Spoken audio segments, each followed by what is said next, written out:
What is good, everybody? Welcome back to Realfanssports, and welcome back to This Week in Sports with your hosts, Zach and Nonpfixion. What's good with you, Non? I'm good, brother. How about yourself? How are you doing? Oh, I'm doing great. Trying to figure out what kind of hot topics we got going on for tonight. We did have to cancel our guest today. He had a family emergency, but we do hope to get DOLPH 17 in here, not next week, but the following week, which will be This Week in Sports podcast number 7, I believe. Six. So we will have him in here soon, but appreciate DOLPH for trying to get in, and we can't wait to have you here in the following This Week in Sports podcast. But Non. Yes. Tell me, man, how's things been going in the sports world? Have we had some crazy stuff coming up? What can they expect from this podcast today? Not necessarily crazy stuff, but if you haven't really been keeping your ear to the streets, to the sports streets, there might be a few things that you just aren't aware of. But once you hear what we have to talk about, dealing with things such as James Harden, you'll be like, oh, okay, that makes sense. Caleb Williams, those who don't follow college football, could be a very good, interesting topic of discussion when comes down to USC quarterbacks, but there's a few things that we could talk about, like I said, also Russell Wilson and Sean Payton. I think that can be very interesting. It's going to be my favorite conversation of the day, for sure, because there's a lot that goes into it, man. There's a lot that goes into it. So let's go ahead and jump right into our first topic. Let's pull up the debate screen, and we will be talking about the man, Caleb Williams, and yes, ooh, I got notifications going off. How unprofessional of me, guys. So sorry. Everything that happened last minute threw me off for the rest of the day. Man. But let's talk about this. Caleb Williams is being called the best NFL quarterback prospect that we may have ever seen. And there's some truth to it. There's some things that can back it up, but there's also some truths or some trends that can lead us thinking otherwise. Very true. Yes.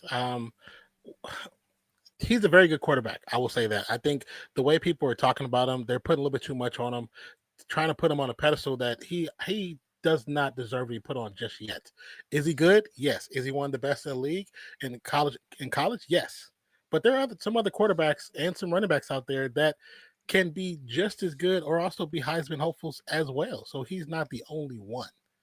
I just don't like. I don't like how they're putting him on that pedestal. Like, oh, he deserves this, and I think you were telling me before he was talking about, oh, he only wants to be drafted by certain teams. What's that about?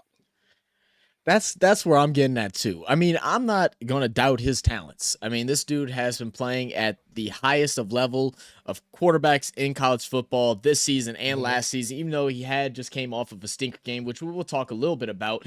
But y'all are already filling this man's ego to the highest of highs to where he's making some of the craziest demands that I've ever heard of.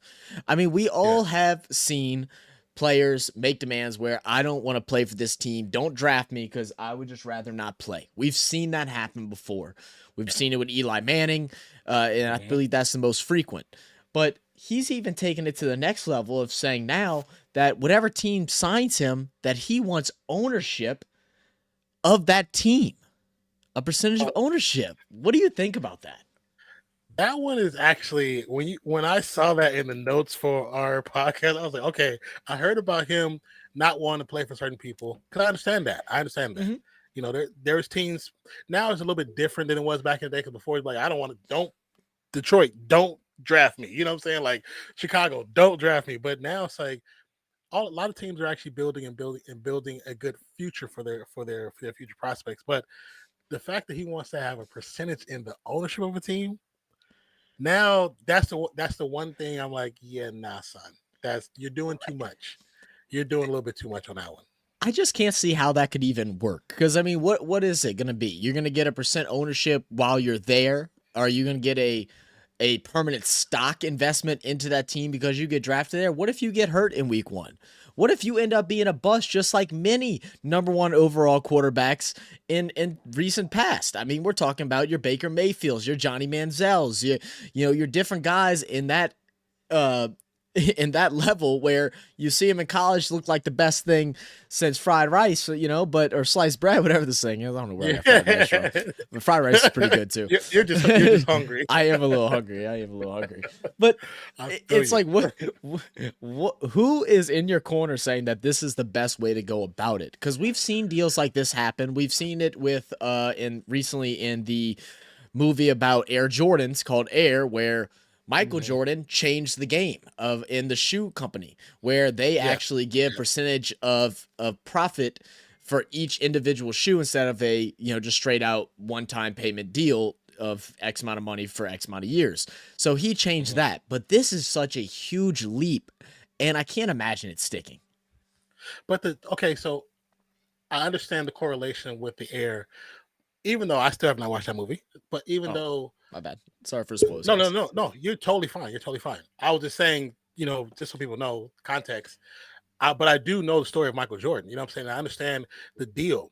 That deal was bigger for the shoe company than it was for Jordan himself, because Jordan knew when he was coming to the league, he knew how good he was going to be. Even though it's, you know, it takes time for players to really blossom to what they feel full potential is, but they knew that the future for him was brighter than what at that time the future of Nike was going to be, because Nike was still just a running shoe. They were barely dabbling into the sports world as far as the basketball side. But for him to say, whoever drafts me, I want a percentage. So if you're coming in and you're guaranteeing several Super Bowls, and we get those several Super Bowls, okay, after the second one, we'll make a deal. But if you come in and we are we're playing like the Panthers right now, looking to possibly go winless. Yeah, are you crazy? I'm giving you that for what? No, I understand the hype about himself, and to be, you know, have your own big head and push yourself to the point where you believe in yourself that much. And I get that. You should be that confident in your game and your skills. Oh, without a doubt. But there's certain things that you're at a level where you don't have the space at the table to call those shots. You just don't come in and say, I deserve this. Well, no, you don't, because you're playing in college. Because when you come into playing the big leagues, as they tell you, everybody's just as good as you are. Even some of the bums in the NFL are just as good as you. Are just as good. I mean, we'll say it like this: we talk trash about Zach Wilson, but there's been some moments where he looked damn good. Right. It was like, if we could just chain those together, we'll stop talking. We'll stop talking. We can just chain those moments together. But nobody's saying Caleb Williams is going to come out to be good. Caleb Williams is one of many USC quarterbacks that have been touted to be some of the best quarterbacks in the future of NFL. Trust me, I live on the West Coast. I heard it all the damn time. All the time. And I mean, in recent time, and I meant to look this up too. It's one thing I didn't come in prepared. I mean, right now, is there any USC quarterbacks that are still in the league that have been worth I think a day? Who's that? Sam Darnold. Sam Darnold. Yeah, it's the only one. And what is he doing? He's was kind of a third stringer for a little bit until they got rid of Trey Lance. So that says a lot about, just how tough it is. Because this was, again, a number 1 overall pick that looked like he was going to be dang good in the NFL. Another guy that about Matt Barkley. No, they said that about. I'm gonna go off the USC guys. They said about Matt Barkley. Supposed to be this great quarterback. What happened? Nothing. The one that everybody talked about, and from seeing the eye test, seeing him on the field, that I knew wasn't going to be any good was Matt Leinart. I could have told you to bet your money to bet on him not being successful. He looked good in college, but that's also because USC had weapons around him. This man had Reggie Bush. But he also had some of the best receivers in college football at the time. He had a great running back duo. I mean, Thunder and Lightning. You know what I'm saying? Like he had everything around him to make him look good. So that's why they look good. But he's not what people thought he was, man. Right. But yeah, go ahead. I'm sorry. Yeah, no, and I'm just saying, I don't think that this will be the story of Caleb Williams. Caleb Williams is a very unique style of player because he's very, as far as like skill set goes, he's very Patrick Mahomes-esque with a little bit better running ability, even on top of it. But the difference between college and NFL is just the gap is so huge, and to put all your money into one thing and you're almost putting yourself in a situation to where people aren't going to want to draft you because they're going to have to pay such a high price to get there. And that leads us to bring up the conversation of how NIL deals are becoming a reason for quarterbacks to kind of hold out and not go into the draft early. He's already came out and said that if he's not drafted by, I believe he had 6 teams that he selected that he'd be willing to go to. If he doesn't go to one of those 6, then he's like, I'll just go back. I will make more money through NIL than a rookie contract in the NFL. So in situations like that, does that mean that the NFL needs to raise their rookies' incomes coming in? Or will we just see some more effects due to NIL that's going to affect people's want to join the league as soon as they can? Well, the reason why so many people jump to the pros is because of the money potential before the NIL.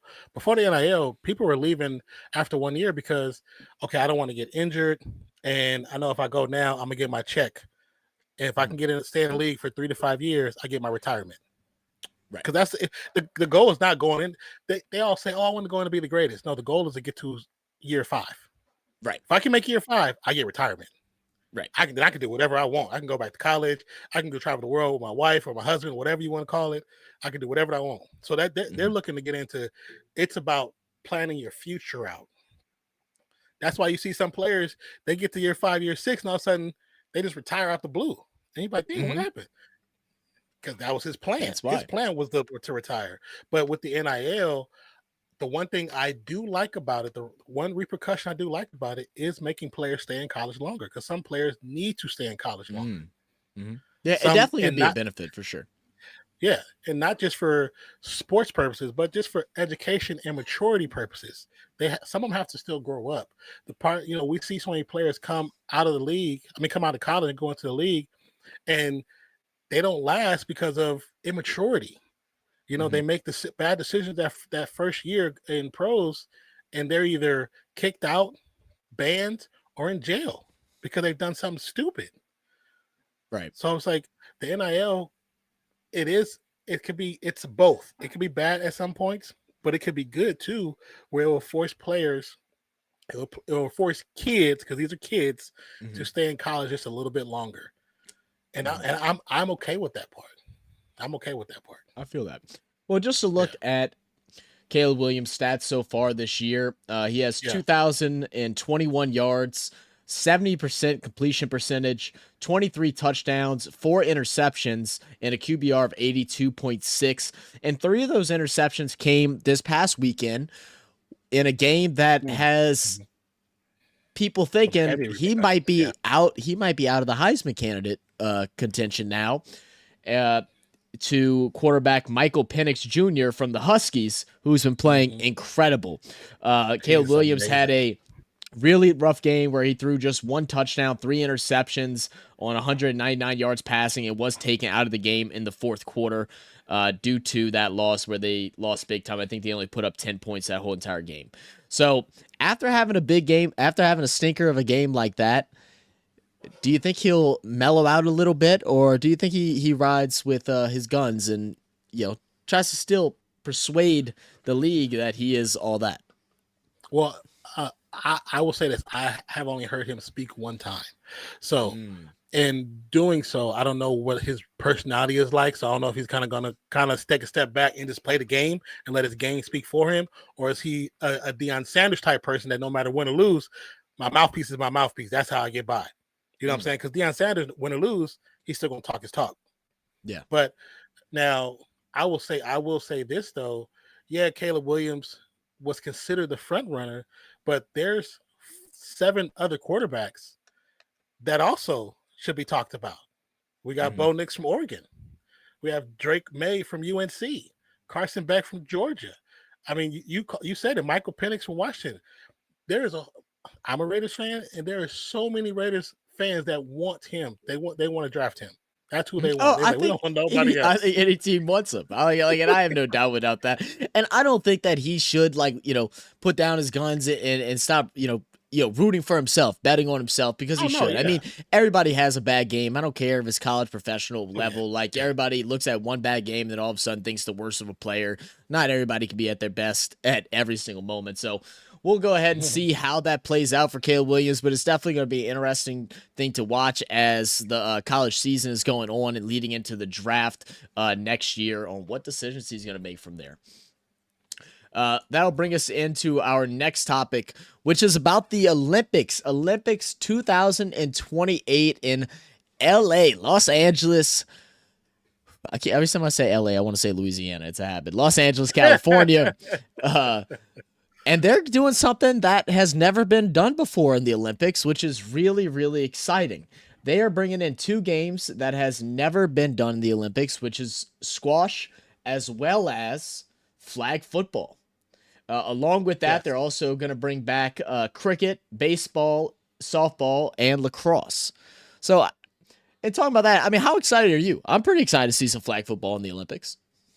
I'm actually kind of excited to see, flag football, because there's like 7 different profiles I follow of men's and women's teams, and it's really fun to watch, especially when you get on the international level. Like I watched not New Mexico, Mexico versus United States in the women's finals.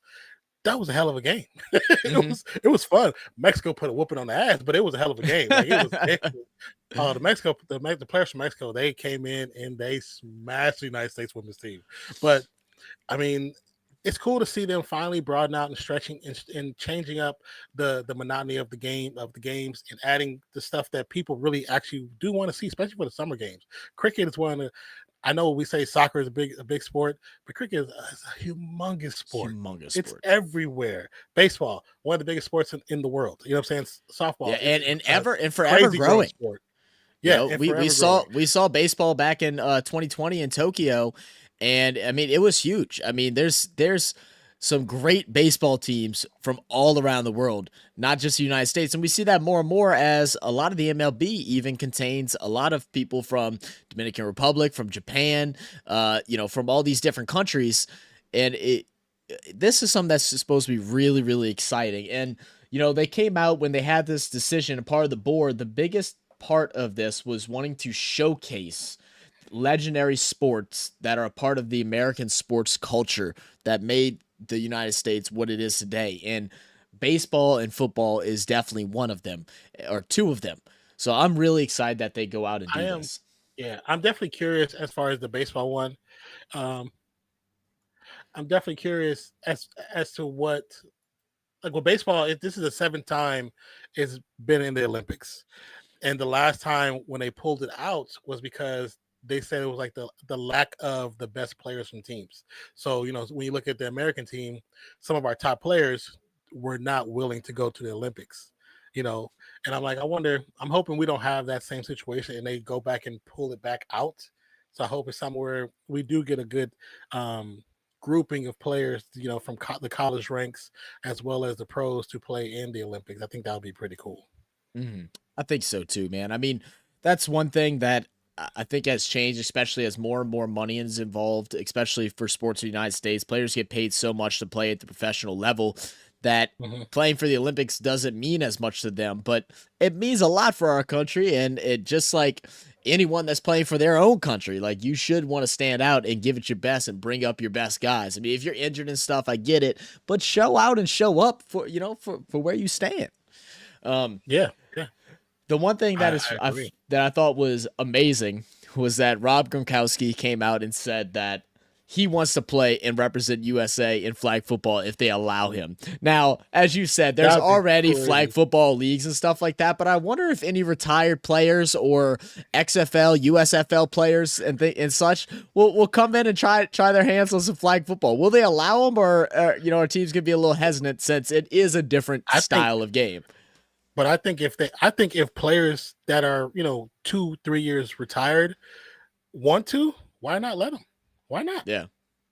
Because I mean, just imagine Gronkowski playing flag football. Even though we know what it's about, it'll be crazy. But I'm watching it. I'm tuned in. Like if he plays, I don't care. I'll watch every single game. But it's gonna be interesting. And I will root for Gronkowski. Yes, I'll actually root for him.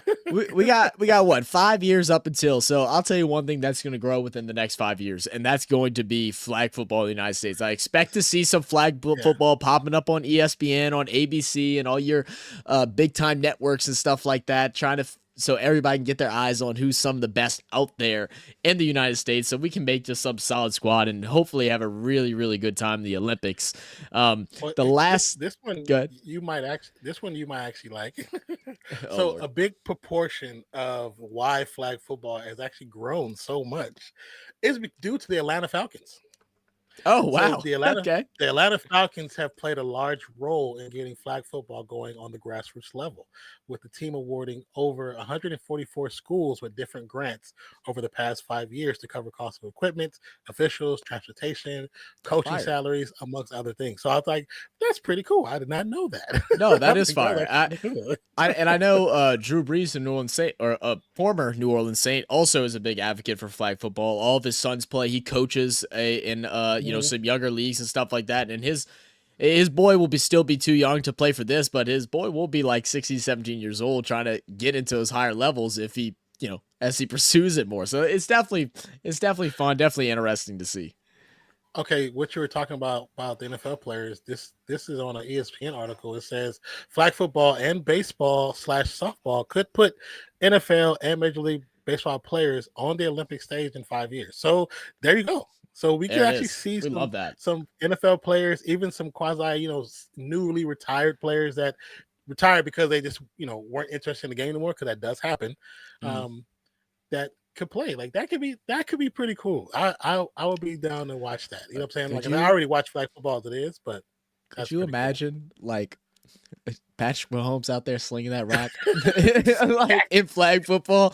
Oh my god, I need it in my veins. And then just what I would do it. That's what I'm saying. That's what I'm saying. You're less likely to get injured there, so right. Yeah, you're not as worried about those things. Last thing about this before we move on is, do you think we'll ever see actual football, tackle football, taking place during the Olympics? Probably not. That's what I'm thinking too. I would love to see it, but I don't think so either. Maybe after we're dead and gone, but it hasn't Yeah, quite it it's hasn't quite grown to that extent yet to be able to do something that wide, and also to get players to play and possibly hurt themselves during an off season that they so direly need. yeah, Probably not. Um, yeah, right. but that'll bring us into our third topic, which is treacherous turf. Yeah. And man, this is something that we've talked about several times on stream. It's something that's being talked about more and more throughout the last several years in the NFL.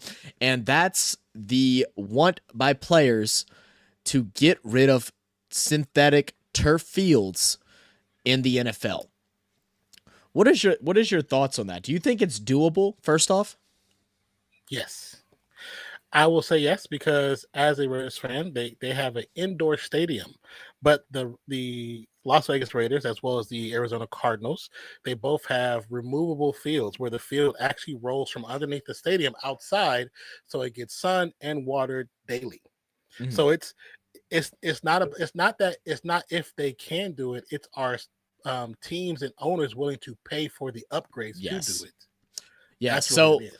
I mean, when you talk about pricing, the average price to for indoor stadiums to maintain turf fields, it's about I think it was like $1.5 million, maybe a little less than $1.5 million a season to keep the turf suitable. For live real grass, it's a little over 3 million. Mhm. Another big concern with owners with that is that most venues are not just used for football, but they're also used for, concerts, your monster jams and your other little events, Mhm. WWE and things like that. And that also adds into some of those fees that is making owners think secondly or trying not to do it. But my biggest problem with it is that as the NFL ownership, Roger Goodell, who is so concerned apparently about players' safety, and there's a obvious issue with something and it could end injuries and stop season-ending injuries, why do you not force it? I understand there's a vote. There's different PAs and all this stuff for different players and owners and all that stuff. But you own the NFL. You should make this change if you really care about the people that you're putting out there on those fields. I do agree that there should be more emphasis and effort to making this a thing. From what reading and research and talking with you as well, we know that as of right now there are 15 stadiums with artificial turf, and 15 have either grass or a hybrid turf. Um, I know that it costs money. It's not a cheap endeavor, Mm. but in saying that, what do you care more about? Do you care more about just having your stadium look pretty, or do you care more about the people that are playing and putting their lives on the line, playing on that grass or that turf? Because I'm. just I'll say this for Mhm. example. We'll take your team, the Saints. Mhm. Derek Carr gets injured in game two. That was game two. Yeah, sure. He gets driven into the turf. The doctors even told him that if it wasn't for it being grass, that was probably a season-ending injury. Mhm. The grass actually prevented him from being having a worse injury. Right. Now, if that was turf, which turf is like this thin, it's the quarter of an inch thick with another layer of the underneath that, and then cement. That's probably a fractured shoulder, Right. and he's done until next year. Doesn't make it better, no. But I mean, for Derek Carr, it did. Right. It elongated his season. So I think we as fans should expect owners and put pressure on owners to make those changes, Mhm. because it has to be about the safety of everyone. You know, has to be about that too. I agree. I agree wholeheartedly. I mean, the biggest part about it too is that if you're looking at money and financially how it's affecting you, you're paying players, millions on millions of dollars a year to play the game. Hmm.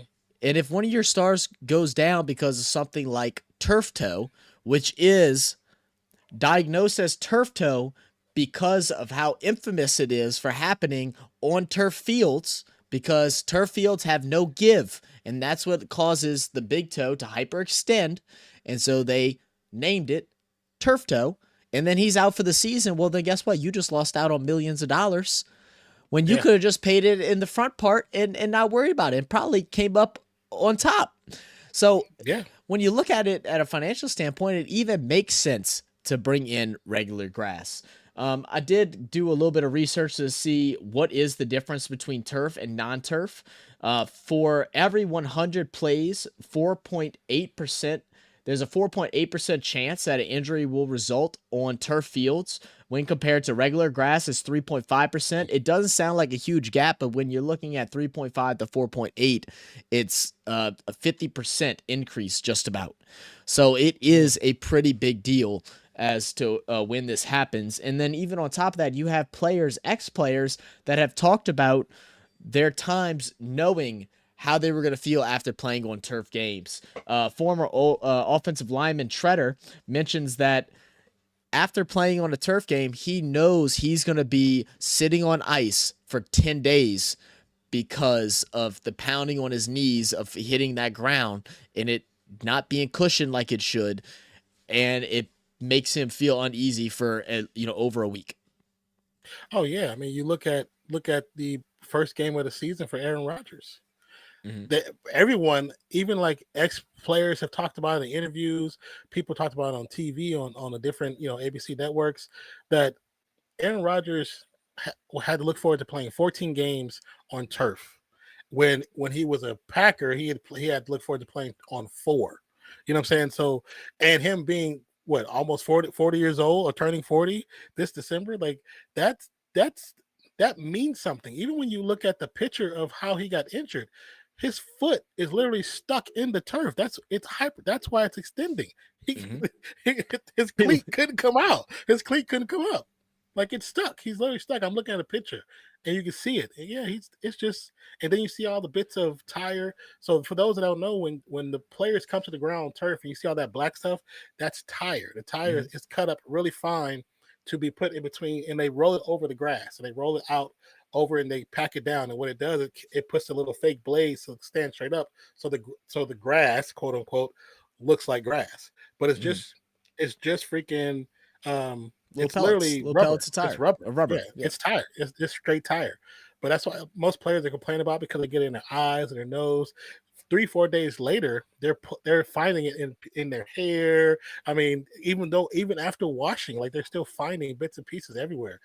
So I Oh mean, man, trust me, I know, man. Playing high school soccer and playing on some turf fields.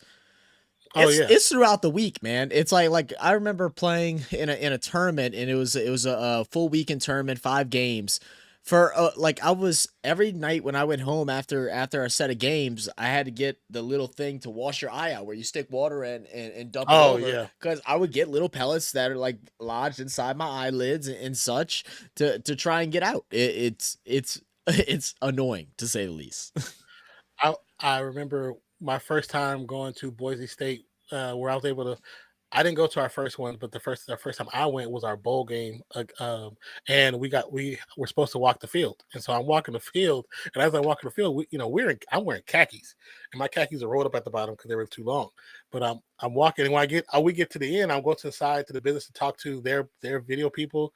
I look down, and my bottom of my pants, little cup, is full of all that black stuff, because every step I've took, It's it's just been picking flying it up up. behind me and it's picking it up. And I'm like, what the hell is this? That's when I found out that it's tire. I was like, what the hell? Well, This is the worst. I mean, the worst thing is, like, we look at the percentage of injuries and stuff like that, but it's not just injuries, because injuries can happen at, any given play at any given time. Yes. But it's the Yes. fact that it's happening so consistently, and that it's so consistently non-contact injuries, is injuries that aren't being forced because of players getting hit a funny way, or, getting wrapped up, weirdly, awkwardly. It's literally just them running, trying to cut, and then sprained ankle, or them trying to Yeah. stop at a dime, turf toe. It's them falling, and then their shoulder catching, and then broken collarbone, or whatnot. These are issues that I couldn't find a statistic on, but it's the non-contact injuries that worry me. If it was just regular injuries that are occurring, then I mean, that's just unfortunate statistic that it's happening more on turf than not. But it's Yeah. non-contact. These guys aren't Yeah. having anything. I mean, we saw it in the Super Bowl where it took Odell Beckham out of the game within the first Yeah. quarter, and it ruined that game for the Rams that year. Like luckily they were able to win, but they really shouldn't have. Cincinnati had their chance to bring it back, and a lot of that came from OBJ being taken out.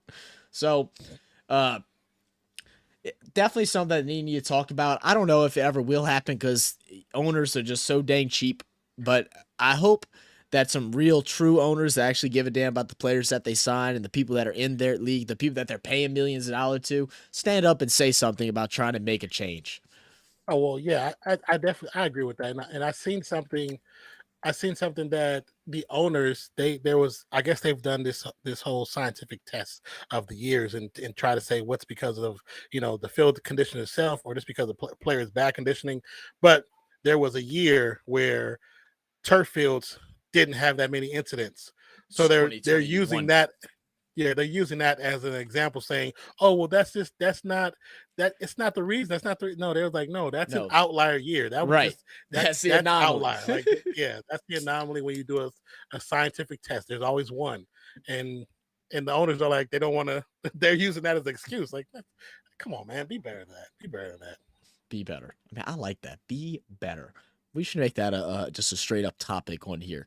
Our be Be better of better. the week, because sometimes they just need to be better. We we can. We definitely can. I'm down for it. Well, I'll tell you someone that definitely needs to be better, and that's Mr. James Harden. Man, we talked about James Harden. I believe we actually talked about him on our first This Week in Sports episode, which happened 5 weeks ago, or well, actually a month or so ago now. Yeah. James Harden, his whole career after leaving Houston has just been a whirlwind of just craziness to where I don't understand why owners are still dealing with him. And it's starting to get to the point where they're asking themselves the same exact question.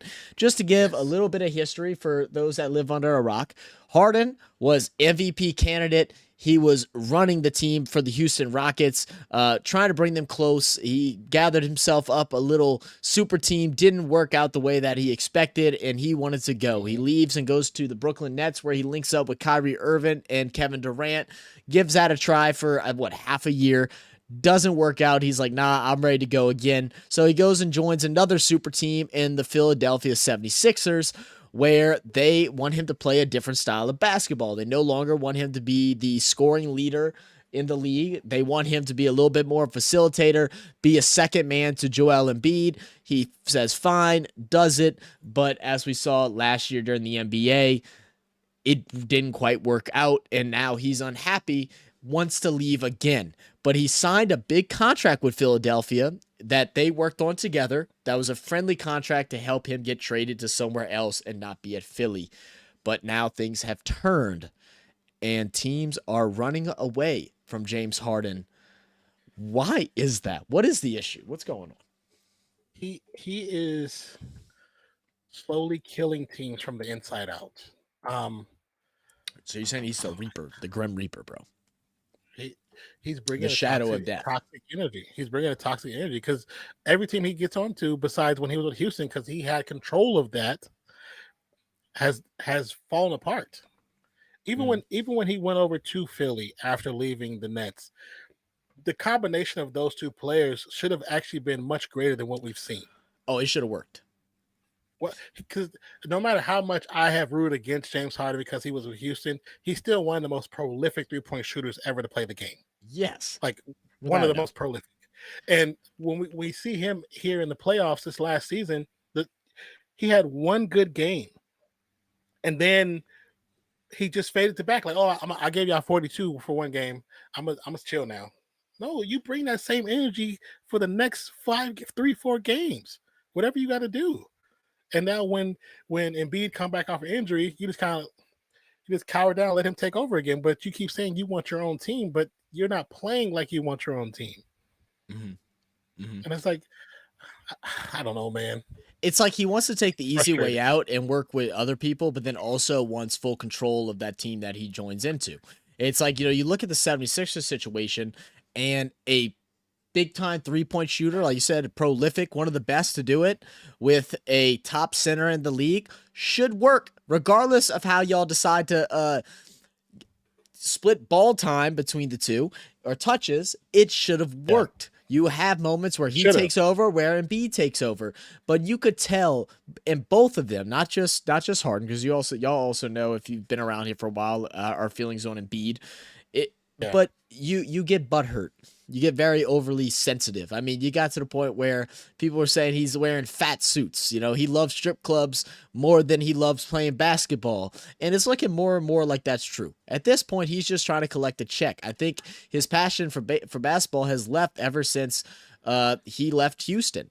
And, you know, you talk about how he played well in Houston, but he also made other players look really bad there. I mean, he brought Chris Paul in there after leaving the Clippers, I believe, who had a really good stretch there, comes to Houston, and then Chris Paul was only averaging like 4 or 5 assists a game because the ball just went through Harden. So he took guys that are potential Hall of Famers out of the equation because you have to play his ball. If he truly yes. wants a championship, he has to learn how to play his ball in connection with other people's game. And he doesn't have that in him, or just doesn't care to have it in him.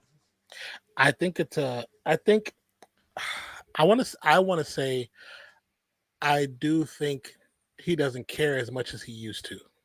I think when he was in Houston and they were this close to getting to a championship twice and didn't work out, I think that was it for him. I think now it's about chasing the check. Yeah, I will still, if I get if I can fall into a situation to get a title, cool. Mm-hmm. But I'm gonna get the check. You know what I'm saying? Because I'm James Harden. Right. People still want me. I mean, he's You know what paying a I'm lot of single mothers, saying? A lot of college tuition being paid a by lot that of man. college tuition But being paid.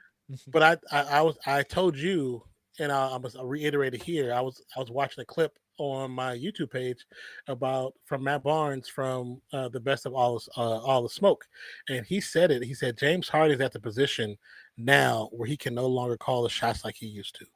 James Harden is in a position where the NFL, I mean the NBA, do not need him anymore.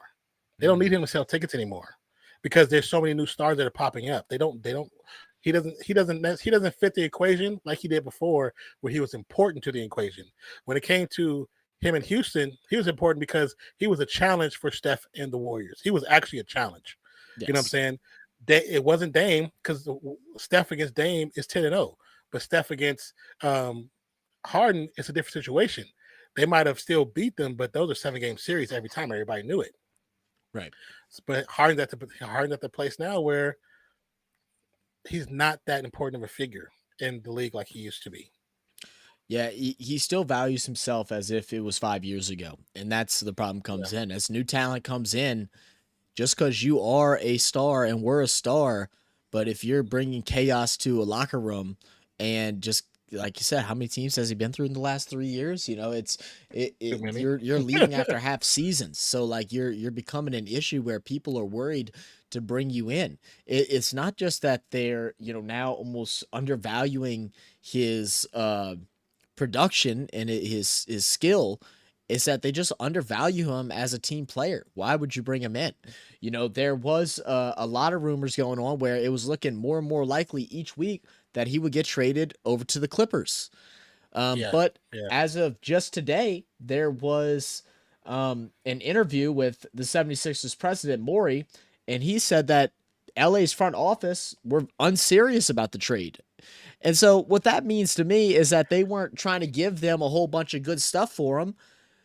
That's because Well, they because they want. undervalue him. It's not that they're not serious Yeah. about it. It's that the whole league isn't serious about him anymore.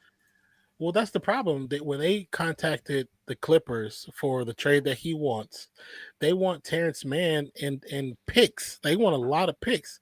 And Clippers like, why? This could be a 1-for-1 with. He's not. We don't need him. Right. We don't need him because now we have our players are healthy. They're actually healthy now, so we technically don't need him. It'd be cool to have him, but we don't necessarily need him. You know, and I think them wanting Terrence Mann, Clippers rely on Terrence Mann with that second string offense. They can't get rid of him. They can't I afford to mean, get rid of him. normally I would say, James Harden for Terrence Mann, maybe a first next year, and then like a a couple of seconds, like big time future, like 2029, 2028, different things like that. That's something that I could see. But if I'm looking at building a team, or if I'm in a situation where I'm the Clippers where I'm ready to win now type of deal, I feel like I'm rolling with Terrence Mann over Harden. Like I'd value Terrence Mann a little bit more because he's not just going to be consistent giving you what he gives week in, week out. He's going to get better as time goes on. Yeah, I think from what I was seeing, the rumor transaction that was on the table was Terrence Mann, a second first round pick, a first round pick swap, and something else dealing with money. So there, I'm like, that's still a lot. That's still a lot. I don't know if he's still worth that much. That's the thing. I don't know if he's worth that much. And it also doesn't help whenever you're telling everybody your dirty laundry and have made it so clear that he doesn't want to play there. So why are they going to overbid for someone that they know that they have the upper hand? Because he doesn't want to be there and y'all don't want him there. This man had the bottle service have a sign at the club that says Morey is a liar. Like he was in another country, did a full speech talking about why he don't want to be with Philly no more and that he's a liar. Like you've done all this on the big stage instead of keeping it all to yourself, you and your management, and then you pull your strings that way. Now everybody knows your cards. Everybody knows what you're doing. Mm-hmm. So us giving up that, no, y'all, you can give them to us for free because we already know you're trying to get rid of them. Give us for the free. I like that. I like that. So I mean, when we're talking about this James Harden situation, what happens if he doesn't get traded? I mean, does Philly, still use him? I mean, they're going to be paying him a lot. Are they going to eventually cave in and work something out and just give him for a undervalued approach that's all the dirty laundry's out in the air? What's going to happen? Do you think because at this point, if you're the 76ers who came off of a disappointing season because y'all were a favorite to win in a lot of people's books, to win it all, and then I don't even think they got to the conference finals, where do you go from here? They're more likely he's going to probably start the season off playing with the Sixers, but if the Sixers is really about just getting players, or if they're looking for specific players, you can always just trade his ass to Toronto and bring in Siakam and another player, and they'll probably take that trade. Yeah, because Siakam wants out too. That's what they're going to have to do. They're going to have to work a trade with a team that also has somebody that wants to go and is vocal about it, because they got to be on even playing fields. There's nobody in LA right now that's like, I don't want to be here. We haven't heard it. We haven't seen it.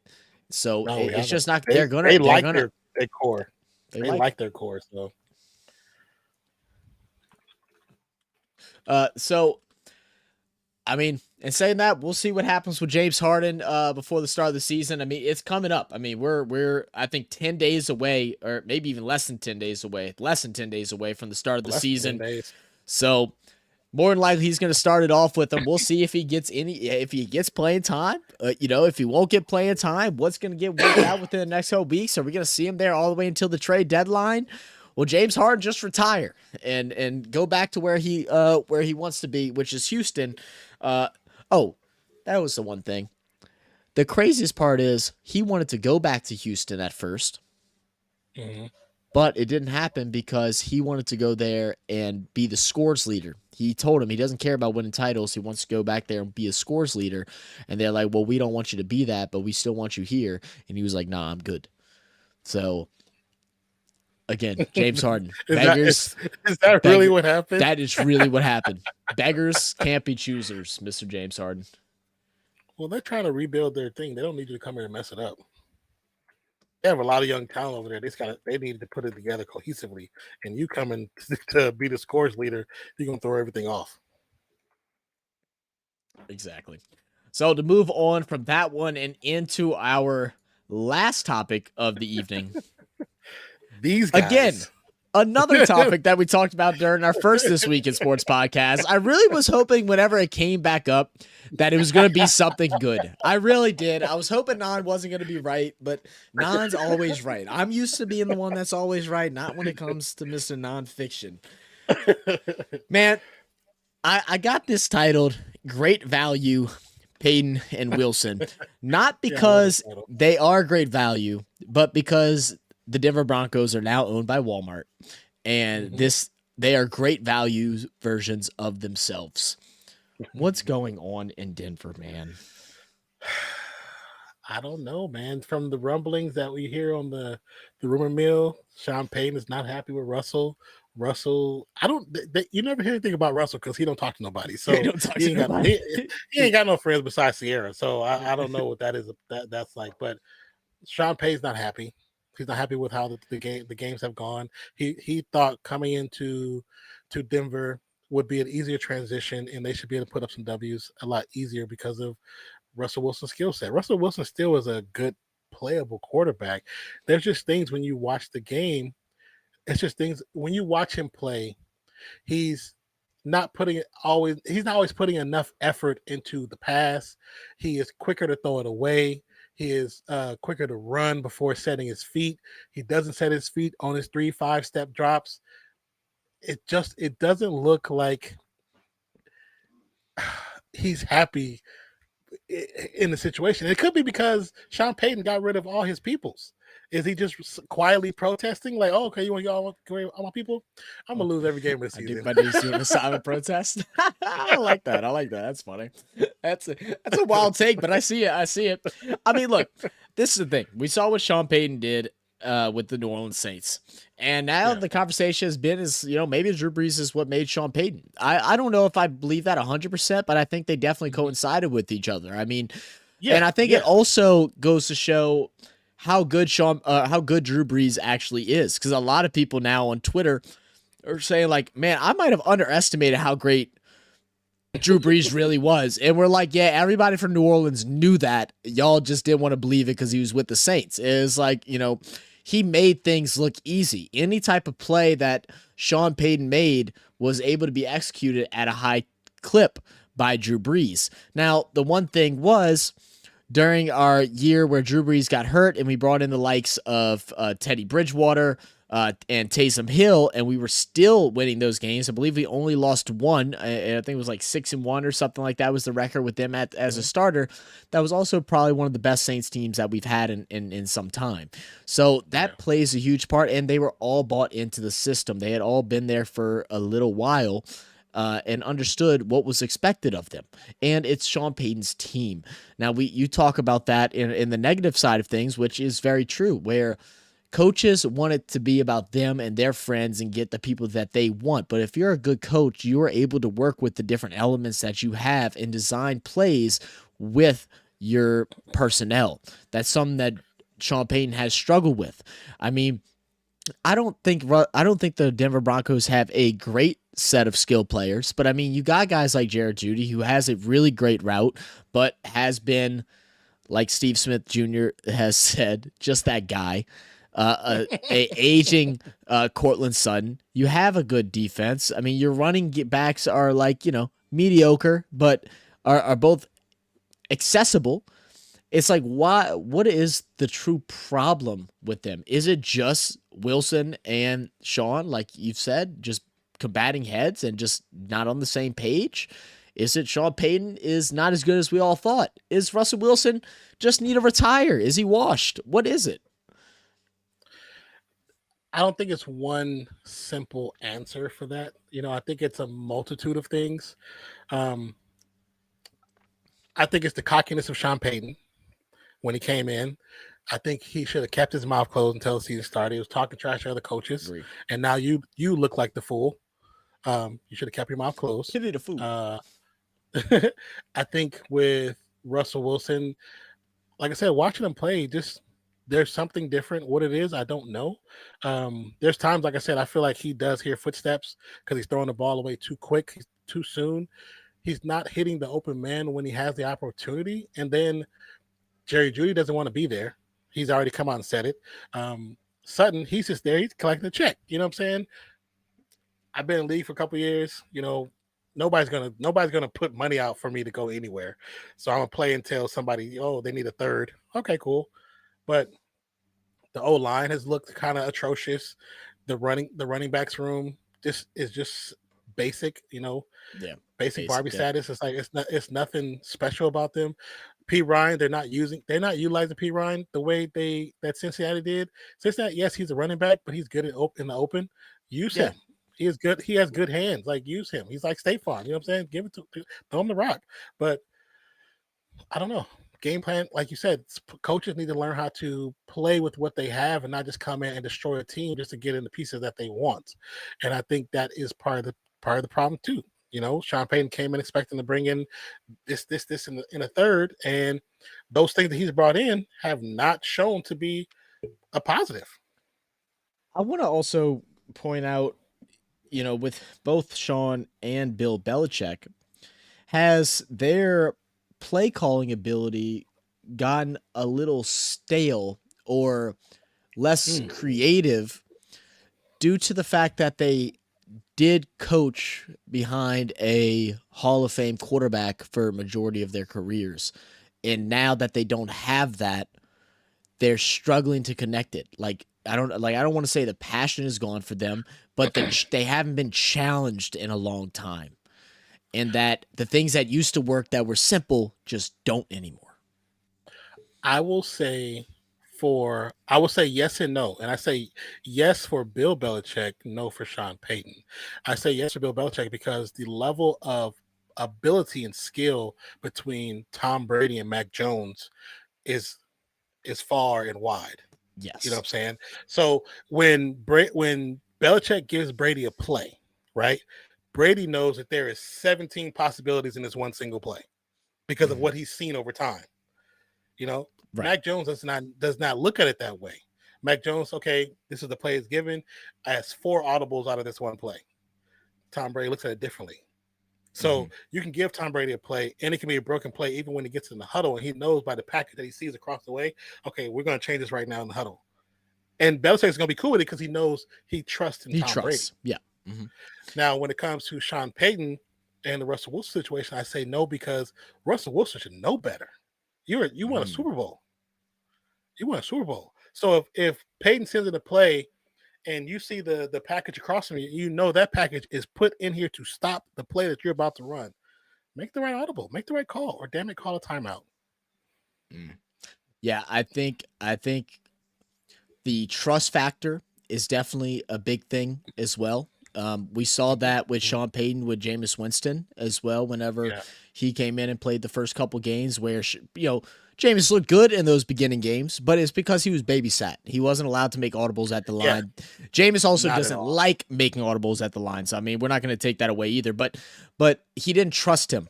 I don't think Sean Payton trusts Wilson. And that will be the biggest dilemma for them ever getting things together.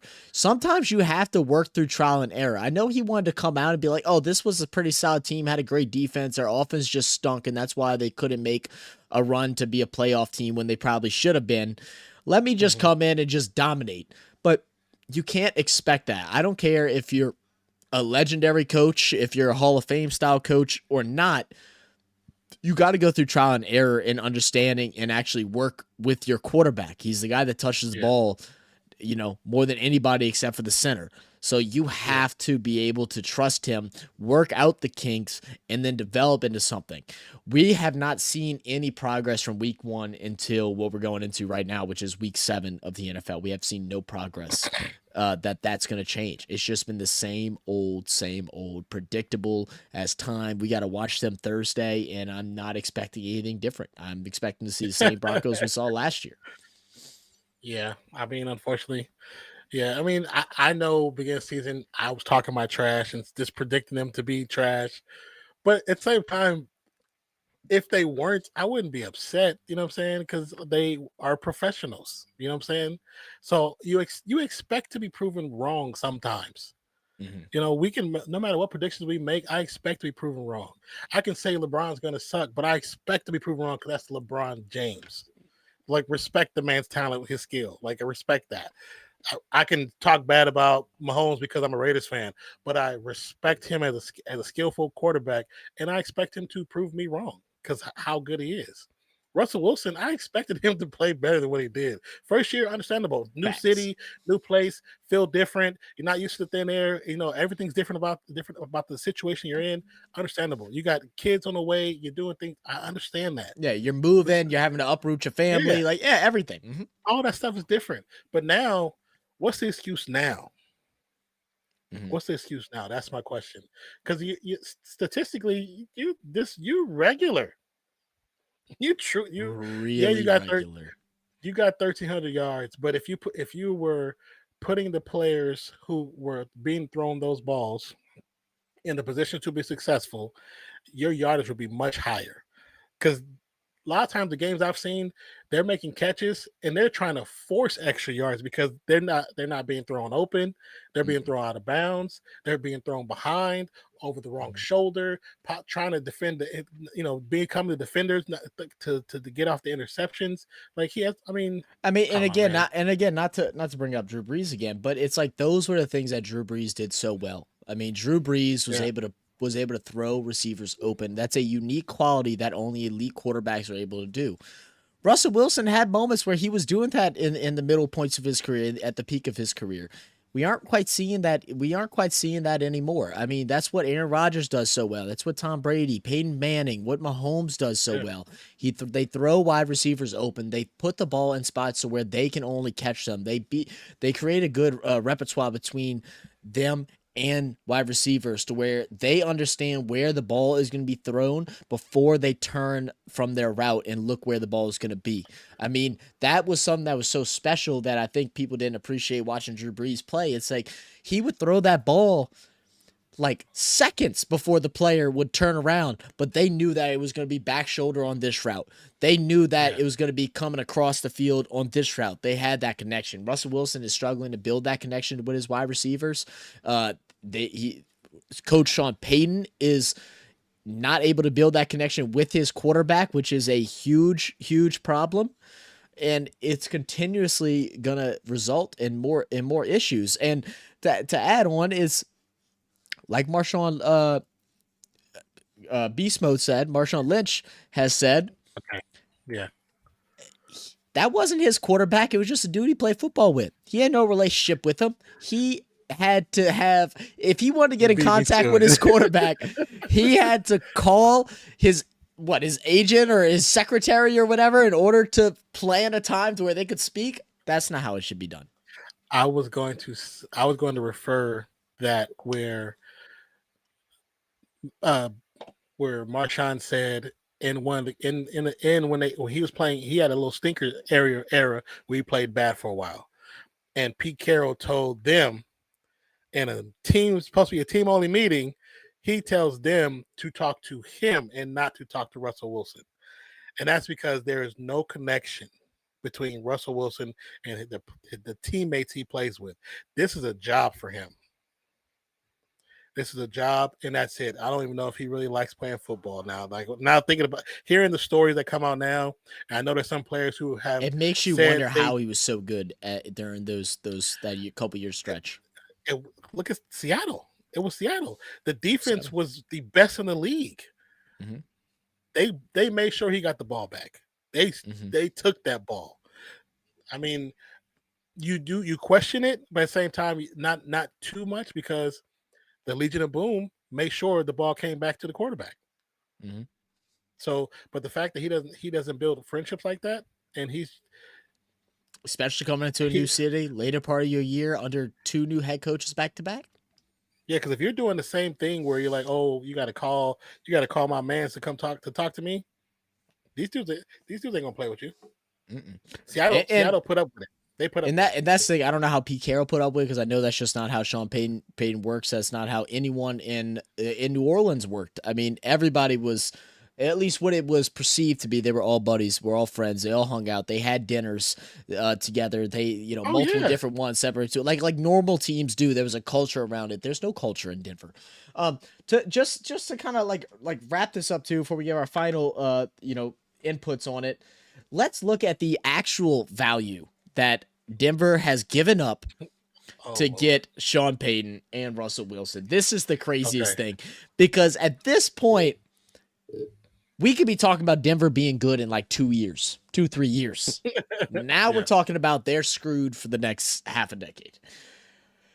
To get Russell Wilson, they gave away 3 players and 4 draft picks.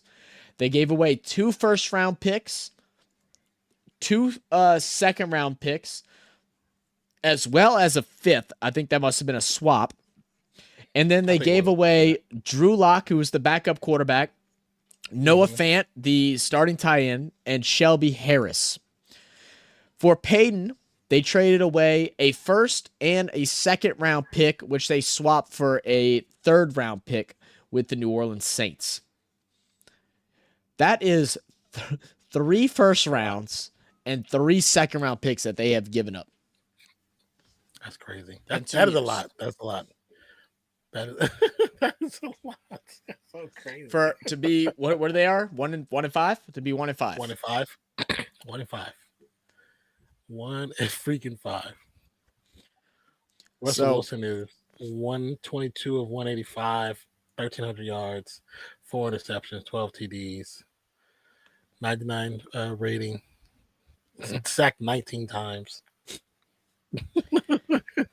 So when you look at all that, and now that there's being more rumors about what's going to happen after the season ends, which is Sean Payton getting rid of a lot of these pieces, what would you do? Do you think they both have to go? I mean, I don't think they're gonna drop Sean Payton, not after 1 season. But no, they're not dropping Sean Payton. But do you think Sean Payton can revive something that's, hey, Sean Payton left New Orleans because he didn't feel like dealing with a rebuild, and he just put himself into a rebuild. So I would say the least of the question is, Sean Payton coaches 1 more year. Does he retire after that? And does Wilson stay there for that last year? What happens? That's a good question. I mean, I would assume retire. I would assume that Sean Payton doesn't retire because he wouldn't have came back so soon. So I do see him being there for a few more years. As to how many, I'm not sure. Now, as far as Russell Wilson, when is his contract actually over? When is it done? Do we know? Can we find that out? Yeah, because I think with Russell Wilson, and depending on how much money he's still owed. So he signed a 4-year deal. Okay, this is year 2, 3. Wait, right? Making sure I'm picking up the right thing. Okay, hold on. Okay. Here's a true breakdown of what's going on. This was actually posted yesterday. Okay. So let me see. So they says the best outcome for Denver at this point, post June 1st, release first day of 2024 league, pay him $39 million for 2024. Have a $35.4 million dead cap, and then a $49.6 million dead cap in 2025, and that's how they can release him. I believe he's on a 4-year, so he's on a 4-year contract. So they have to pay him out and then have a 2 years of some dead cap for him, or trade him. But what who's going to take him though? That's the question. Who is going to be desperate enough to take him? And what comes with him? Because it's not just because Sean Payton stopped from his entourage from being there doesn't mean he's not going to try to do it on another team. Like, where's he going to go? Cardinals? Maybe. Because Murray is just another version of him, and that's the type of offense they were trying to build. But I wouldn't do it. I think if I'm Denver, if I can get him not necessarily off the books, but out of the team facilities in 2024. That's my goal. I'm getting him out 2024. I have a backup quarterback, Jerry Stidham, who actually is not a bum. I'm going to run with him. I'm going to draft another quarterback in this upcoming draft, and we're going to build slowly, but we're going to build something that's worth money to people going to pay to go see. I mean, the thing is, when you're looking at, coaches do age out of the game. Typically, offensive coaches don't.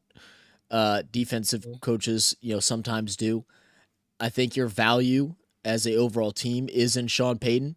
And you just take the hit and see what you can build for the future without Russell Wilson. I mean, I think that's your best case scenario. See what you have under someone that buys into the system. I mean, it's hard to find proven head coaches in the NFL. Most of them are good for a year or two and then kind of wash out. Sean Payton has been good for more than 9, like what, 12 years, something like that. It's something crazy. Yeah. It's been quite some time, maybe 15 years. I'm bad at math, so it's hard to find someone like that that has been good for so long, and that his system has worked. His worst stretch as a head coach was those 3 years back to back to back 7-9 seasons. Other than that, they've been in competition for division titles or winning division titles. He was the most winningest head coach for a 10-year stretch. So you got to get rid of Russell Wilson first, I believe. Yeah, I think Russell Wilson has to be gone. If I'm the ownership, I talk to Sean Payton to have him talk to Jerry Jeudy, ask him what is it that you want? What do you really want to leave, or is it because of what's happening right now? Are you willing to invest in Jerry Jeudy with how he's been playing? But also, we don't know if that's a symptom of Russell Wilson. You know what I'm saying? Because there's games where he had looked good, and I know we talk about his hands, but it's not every down. Yeah, it's not every down. It's enough. It's enough to where, as a fantasy player, you don't want to get him because it's not reliable. But there was games he actually did play well. Now, could a part of it now because he's not happy playing with Russell Wilson, and so as an owner, I talk to Sean and say, "Look, I need you to talk to these people. You strategically deal with the general manager to figure out how to proceed, who we're going to let go for sure, but before next season even starts off, who we want to build around, because we're gonna have to do something. Because Russell Wilson I don't think he's the answer anymore. And maybe we're both wrong, and they go on a 6-game win streak, and they shut everybody up. I mean, I hope they do. I don't wish bad on teams, man. So I hope they do, but I just don't see it. I just don't see it. Yeah, I don't see it either. I don't wish any harm on neither one of them. I hope them the best. As long as they can win all they want, just stay fourth in the AFC West. I don't care about that. Just stay fourth. The biggest thing that the Denver Broncos have to do, and it's something that they really haven't been in a long time. I mean, I would even say the eras of when Peyton Manning was there was moments that they weren't even on the same page. It was just they had Peyton Manning, which is from front ownership to front office to coaches to personnel. They have to get into one cohesive page. They need to go ahead and put in the work. Sean Payton needs to get out of his old grumpy man ways, get down with these players, talk with them, figure out what they want, figure out what their expectations are for themselves, and make a true decision on if he thinks that they can match their level of expectations if they are on the same page. And if they aren't, let them go and move on to the next one. That's the biggest thing. You can't hold on to guys and expect them to play at a certain level whenever they expect more or expect less. You can't do it. I 100% agree. That's why I said the owner, the general manager, and Sean Payton, they all need to speak. I think general manager still Elway. They all need to speak, and they need to figure out. They need to make an actual plan, and they also need to figure out if this is what Sean Payton wants. Maybe Sean Payton doesn't want to be here next year. Maybe he's eyeing going back to being an analyst, or maybe he's eyeing another team that has already kind of. I knew Sean Payton was going to start coaching back up, but that was the happiest I had seen Sean Payton in about 3 to 4 years. Ever since 2017, that was the happiest that I've seen Sean Payton in a long time. He looked younger. He looked different. He looked like he aged backwards at moments. He had a pep in his step for sure. You can see it, and he was excited to talk about football. You know what I'm saying? You can see that. And he was good at it. Damn good at it. Very good at it. And it could be one of those things where maybe he felt, okay, maybe this was a mistake, But also that, like I said, that could be the repercussion of the Russell Wilson effect. Mm-hmm. So because maybe he didn't expect as much of a problem as what it actually was. I mean, he went in there and heads were turned immediately. Like he couldn't believe that this is how it was run. It was like it was something foreign. When we talked about it initially, I was like, well, I think for him, if he was smart, because if it was just like I want to take a break, a little bit health situation, let's make sure I'm okay, that should have waited a little more time than what he did. I was thinking 3-4 years. I know it's because of age, he came back a little earlier, but still, just to be, in a better position mentally, should have waited a little bit longer. I mean, I think he also came back just because he knew the situation with the Saints too. He wasn't going to throw the Saints into completely on the bus. He was going to try and get a deal done. That way we could award from it as well. I mean, he made history out of his coaching career with the New Orleans Saints. I didn't think he was going to throw us. He already put us in a bad spot. I didn't think he'd put us in a worse spot after leaving. But yeah, man, it's interesting. We'll see how all this plays out. I mean, much like all these topics. I mean, these are all just interesting things to keep our eye on as time goes by. We're going into another great week of the NFL, Week 7, which we're going to be live for the first game on Thursday between the Denver Broncos and is it Kansas City Chiefs? For wait, tomorrow. I'm sorry. For tomorrow. I was reading chat. Oh, you're reading chat. See? Yep. Reading chat. Tomorrow. Let me see. Oh no, I'm sorry. Oh wait, no, that was no, I'm sorry. That's Monday. Monday night is I was like, you guys play tomorrow. Wait, what am I thinking of? I think I'm just losing my mind. Never mind. I'm losing my mind today, guys. I told y'all Jack, I got a phone. I got a phone call at like the very beginning of our podcast, and it just put my head on through a blender. I don't know what was going on, but Denver's gonna play Green Bay on Sunday. But we're going to have Thursday Night Football coming here tomorrow. Jacksonville versus Saints will be back live on Monday as well. We're live for every Monday and Thursday night primetime football. And we have NBA just around the corner. We'll let y'all know about that scheduling as it gets close to that season. But, this has been another great week of This Week in Sports. I appreciate everybody for listening in. Make sure y'all let us know if y'all are listening afterwards or if you're listening currently. Let us know what y'all think of some of these these topics that we've spoken about. And we'll catch y'all next time in 2 weeks, 2 Wednesdays from now, where we will have Dolph 17, the host of Keeping It Real Sports Podcast, New Orleans Sports Podcast, as well as the As the NFL Turns Sports Podcast, join us for a great conversation and a great interview. You got anything else to say? Yes, sir. No, just thank you guys for stopping by. We appreciate you. We know this is still like a new thing and we're building it up, but if you like what we're doing, please share the word and pass it around. And also don't forget if you for whatever reason have to miss it, you can always go to YouTube Music and pull us up over there, and you can just listen to us as an actual podcast without the video, so you can still be about your day or do your errands, your chores, or enjoy your work week. So appreciate you guys. Like Zach said, we'll be here Thursday. My name is Nonpfixion. I appreciate you guys. It's my co-host Zach. We are Realfanssports, and this is This Week in Sports, episode 5. Appreciate you. Cheers.